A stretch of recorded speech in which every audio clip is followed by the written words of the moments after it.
Welcome to another episode of Bufflunch. We're in Essex Street in the Chinese Quarter here in Birmingham to try Xiong Qi hot pot. Did I say that right?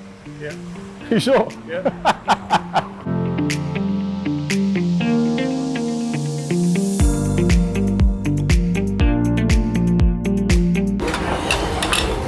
What is going on?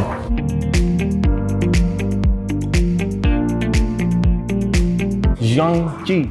How do you pronounce that? As you walk into Xiong Qi hot pot, it literally transports you to China. Everything is authentic, from the tables, from the wood paneling, the large mural that's on the wall, the nice traditional lantern lights that they've got, bonsai trees dotted around, small plants, and it's just very homely, welcoming, and a great environment to sit down and enjoy your food. And it feels private, and you can.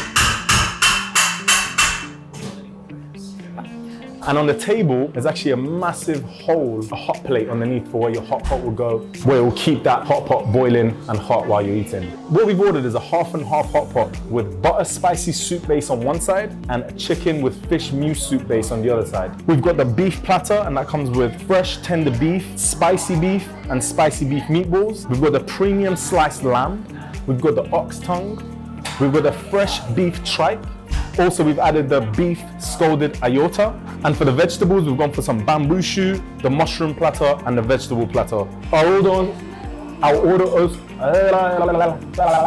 order also includes fresh tofu, some cuttlefish, some, I'm gonna try and pronounce this, Xiong Qi hand-pulled noodles. I can't decipher what that says or how you pronounce it, but Xiong Qi hand-pulled noodles. It's my best attempt. And also a separate dish, which is prawn mash with bamboo fungus, which sounded so interesting that we had to try it. Now they've got a really extensive menu. They've got some platter options and like meal options that you can get. And there was so much that we wanted to order, but as I always say, I don't think my stomach is gonna handle that, even with the cameraman helping me. I've got a feeling we'd struggle with all that food. So coriander going in. We've got some spring onions. You want more? Yeah, that's good, that's good. Then we've got the hoisin sauce going in. This is the professional way to do it, by the way. Some soya sauce. Sesame seed oil. And then the sesame paste goes in. And then we add the beef spicy sauce and we just mix it all together. Little bit. And a little bit of salt. Yeah. Is it sugar or salt? Sugar. Ah, and you add a bit of sugar. Great, thanks so much. So we've already added the chicken and the fish into that soup. So much going on, so many meats, so many sides. So I'm probably gonna get some assistance and some help from one of the nice ladies that works here for her to teach me what's the best way to go about this, what are the timings, which is quite important because you don't want to overcook some of the meats and you don't want to undercook some of them. So probably gonna get her guidance on how to do it correctly, like a pro. Okay, so some cuttlefish in that mew soup. 5 minutes. Okay. Or maybe 2 in the other way, yeah. So we've dropped some of the frozen stuff in there just so they take longer to cook. The rest of it, you don't have to cook for as long at all. Some of the thinner meats is a matter of a few seconds. For the more thicker cut beef, it's maybe like 3 minutes. As you can see, it's got egg yolk on top that just coats it, and then you drop it in the soups that way. So now we're dropping the ox tongue in there.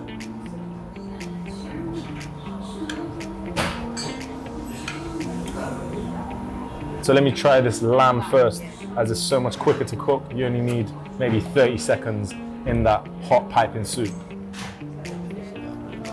I'm actually gonna start with dipping in that amazing sauce that she's so professionally made.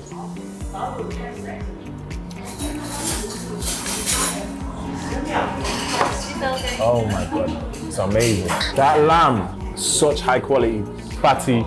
That soup base, super spicy but in a nice way. It's very addictive.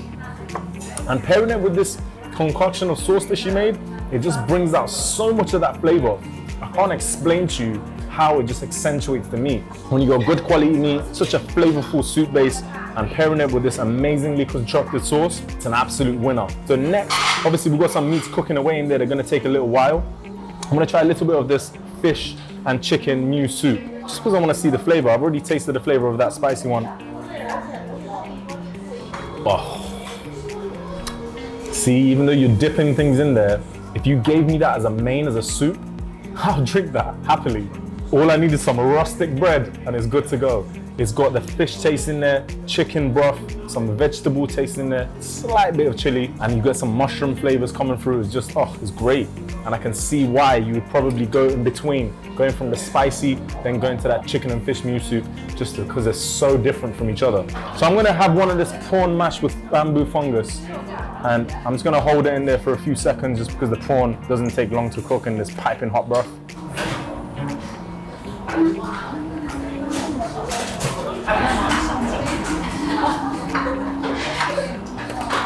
Oh.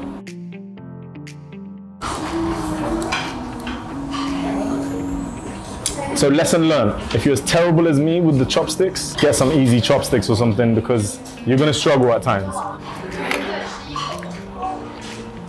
Oh my God. I cannot even explain the flavor. Let me just tell you what it's doing to my mouth. My mouth has just turned around to my brain and said, what's going on? I've never had this.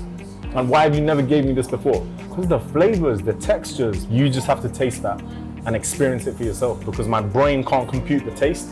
Obviously you can taste some of that prawn, but wow, oh my gosh.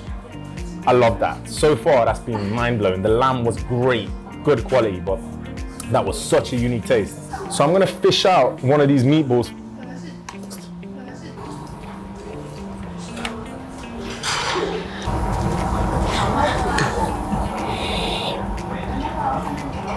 I swear to you, I promise you, no exaggeration, probably the nicest meatball I have had in my life. It tastes like a spicy sausage with just the most tender, tasteful meatball. It's unreal. And I can see it working in both soups just as nice because the spice is actually in the meat. This is messing up my life because I'm starting to get addicted to this. And I've always loved hot pot. Shout out to Mikey Cheng and Mark Wings for showing me the way, but I'm getting addicted. And the taste is just something you have to experience for yourself. Because me telling you this is a nice meatball, you're assuming just your regular old meatball dipped in some soup. Nah, no. This is a new realm of taste that's just unlocked in my mouth. Let's fish out another one. All right, you know what? Because I'm not a pro, I'm just gonna have to fork it. So this is the ox tongue. So I'm gonna dip this ox tongue in that sauce as well.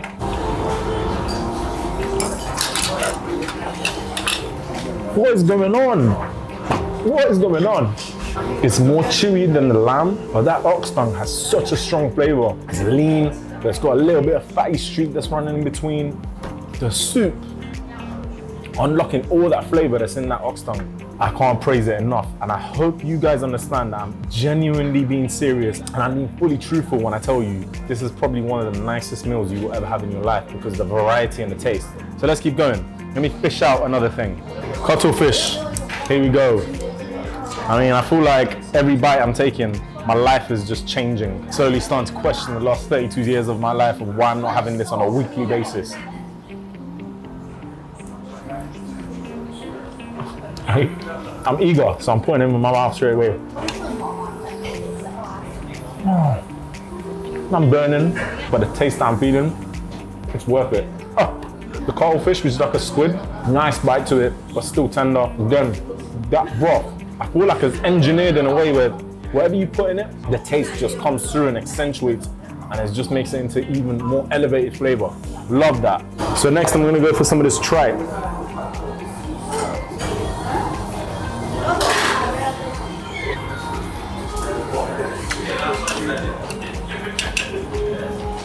I know tripe is not for everyone, and it's such a weird thing for some people, but try it because the texture is chewy and it's very unique in its flavor. Unless you've had tripe, you can't describe the flavor to anything else.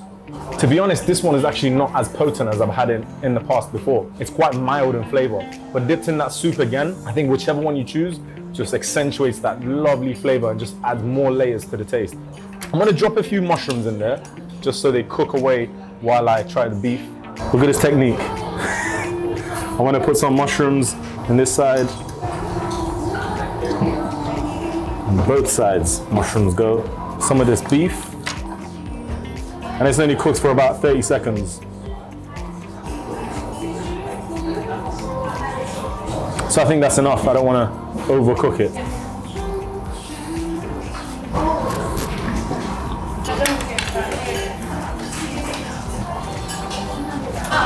Zipenya. That's what just happened in my head. It was like the meat was Simba and the monkey just held him up. And my mouth just had a euphoric experience. Even though it's beef and I've had it before, what do I say for you guys to understand how good that is? Because everything that I've tried, I just hope it comes across the camera of how delicious it actually is and what the flavors are going on in my mouth. So now for the Aorta.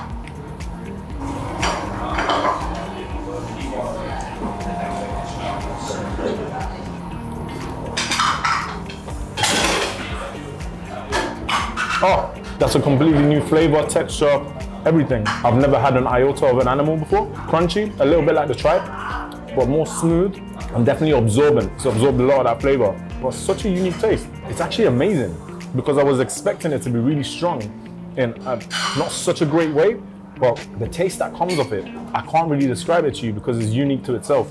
Worth a try, 100% worth a try. Now, finally, out of the meats, we've got a spicy beef. It maybe wasn't such a good idea to go spicy upon spicy, but we've cranked up the spice level. Again, I'm gonna have to go back to this holy grail of sauces.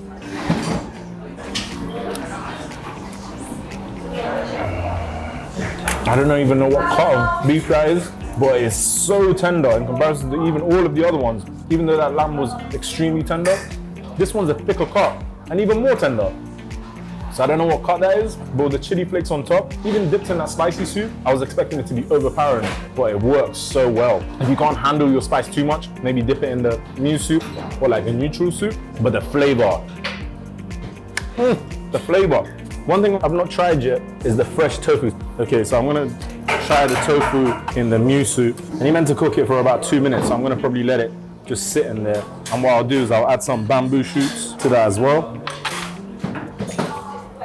You can see the chunky pieces of chicken and fish that they've put into that soup. And that's just adding so much flavor. Okay, so we've got the bamboo shoot and the tofu. I'm gonna try it at once.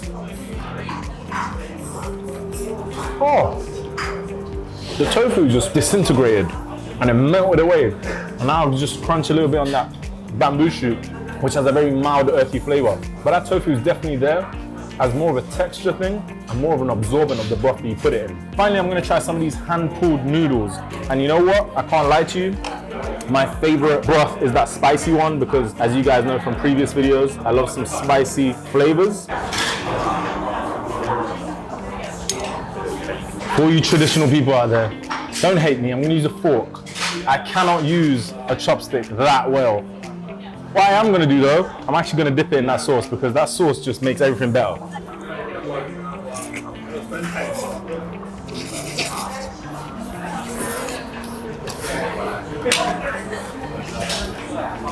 I've never sucked noodle for that long. The freshness of those noodles, and I've actually cooked it so it's still got that bite to it. Everything paired together and the different choices and the flavors that you got. I'm not even gonna show you the vegetables and maybe some of the other smaller things that we've got, but having so much choice, so many different flavors, so many different textures, dipped in 2 or 3 even contrasting soups, just give you so much variety. And if you haven't tried this type of cuisine, you need to come and try it. It's really fun because you're sort of cooking your own food and you control how you like your meat, how you like your vegetables. And as a group, if you come, it's such an experience in itself to sit around the hot pot, dip your meat in while you're conversating with friends, pause, you can't go wrong. And I 100% recommend you come to this place and you try the hot pot. Maybe try some of it. If you're not a fan of spicy, maybe get a different broth. I'm sure it'll be just as amazing. And I'm fully addicted and I want to come back more and more and more and more. That's it for another episode of Bufflunch. The food here at Xiong Qi Hot Pot will blow your mind. It's just the cuisine you have to try for yourself. And as always, don't forget to like, subscribe, leave a comment in the video. Let us know if there's another restaurant you'd like for us to visit and we'll try and get there too. And we'll see you guys next time.